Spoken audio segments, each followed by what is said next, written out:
un petit village où les vagues sont bien connues des surfeurs. Et c'est Robin des Bois qui vous le présente. Alors ce Robin des Bois-là, il vole aux pauvres pour donner aux riches. Il s'appelle Jean Seb. Bon, vous avez compris qu'on allait à Guétari, avec cette évocation discrète et subliminale. C'est la plus petite commune de la côte basque, 140 hectares, un tout petit peu plus de 1000 habitants. C'est un ancien village de pêcheurs qui était un quartier de Bidart. Il a pris son indépendance au XVIIe siècle et puis au XIXe, c'est devenu une station balnéaire, Guétari. Guétari, c'est une architecture, c'est un panorama absolument incroyable. C'est un village avec un charme assez unique et ça mérite largement qu'on s'y arrête. L'océan Atlantique vient lécher avec vigueur les plages du Pays basque. Et sur ce littoral aux couleurs magiques, certains villages à l'abri d'un creux dans les falaises vivent au rythme des vagues. C'est le cas de Guétari, village connu des surfeurs du monde entier. Ici, ils peuvent défier l'une des plus belles vagues du monde. Et c'est ce cadre de rêve qui a convaincu Wilma de s'installer ici, à Guétari. Pour cette artiste anglaise, le Pays basque a toujours été une destination rêvée. Moi, je suis née à Londres et j'adore Londres, mais j'adore aussi le côté un peu plus sud, le soleil, le grand été, et les couleurs, les fleurs, la nature un peu sauvage. Aujourd'hui, la source de son inspiration, c'est l'océan et bien sûr le surf, qu'elle pratique assidûment. Là-bas dans l'océan, on voit des choses extraordinaires, on voit les poissons qui sautent, on voit les mouettes partout et une lumière extraordinaire. C'est un peu un voyage chaque fois que je rame au large avec ma planche. Pour chercher l'inspiration, Wilma ne manque jamais une occasion de sortir se balader dans les rues de Guétari. C'est un village typique avec son fronton, avec ses maisons aux couleurs du Pays basque. Et sur le chemin, elle passe chez son amie Fabienne pour lui montrer ses dernières créations. Salut. Aujourd'hui, Fabienne tient cette boutique de vêtements, mais comme Wilma, cette ancienne architecte a tout plaqué pour venir s'installer à Guétari. C'est une région extraordinaire, je pense que c'est dit, redit, prouvé, ça attire beaucoup de gens, on a une qualité de vie incroyable, la mer, la montagne, la proximité avec l'Espagne, et puis Guétari c'est un petit village qui est très attachant, pas du tout envie d'en partir, ça y est, on est bien. Ouais, avec plaisir.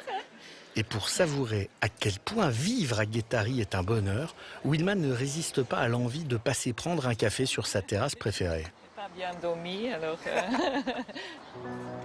Face à l'océan, ici, Wilma se sent à sa place, car ce café était dans les années 20 le lieu de rencontre des artistes venus à Guétari en villégiature. Mais s'il est une population irrésistiblement attirée par Guétari, ce sont bien les surfeurs. Quand Wilma s'est installée ici il y a 13 ans, elle suivait son mari, passionné de surf. À l'époque, il vivait dans cet immeuble, avec vue imprenable sur l'océan. Et à force de voir les rouleaux s'écraser devant sa fenêtre, Wilma, qui n'avait jamais surfé de sa vie, décide de sauter le pas. Je me suis dit, je ne surfe pas parce que j'ai peur de surfer. Et le fait que j'avais peur, ça me faisait encore plus envie. Parce que je voulais faire le point qu'on peut conquérir le peur et que je pouvais faire quelque chose aussi exotique, aussi extrême qu'aller surfer là-bas. Apprendre à surfer à 42 ans, cela n'effraie pas Wilma. Sur un coup de tête, elle échange un tableau contre cette planche, à laquelle elle tient plus que tout au monde. Et les enfants rigolent avec les planches et disent, si il y avait un incendie dans la maison, maman sauverait la planche avant que nous. Mais plus qu'une simple pratique sportive pour Wilma, le surf est l'expression de sa liberté. J'ai choisi cette truc d'apprendre le surf pour me prouver quelque chose, que je peux changer la vie, que je peux faire des choses que j'ai jamais vraiment imaginées. Alors pour moi, c'était un symbole de pouvoir, de façon de pouvoir des femmes d'un certain âge, disons, d'une quarantaine d'années. À Guétari, Wilma tisse une nouvelle vie, de nouveaux liens. Et ses amis sont toujours au rendez-vous après le surf. Ça va, oui. Ouais, pas mal, pas mal. Ici, en terrasse, toujours face à l'océan, elles partagent leur quotidien et leurs expériences. De cette nouvelle vie de mère surfeuse, Wilma en a même fait un livre. Un parcours que son amie Marie a pu suivre pas à pas.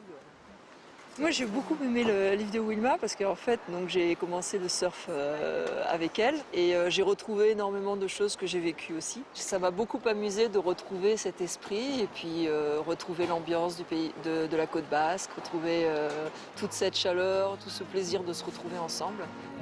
Wilma a trouvé son bonheur ici, à Guétari, et nul doute que l'océan lui en apportera encore beaucoup à l'avenir.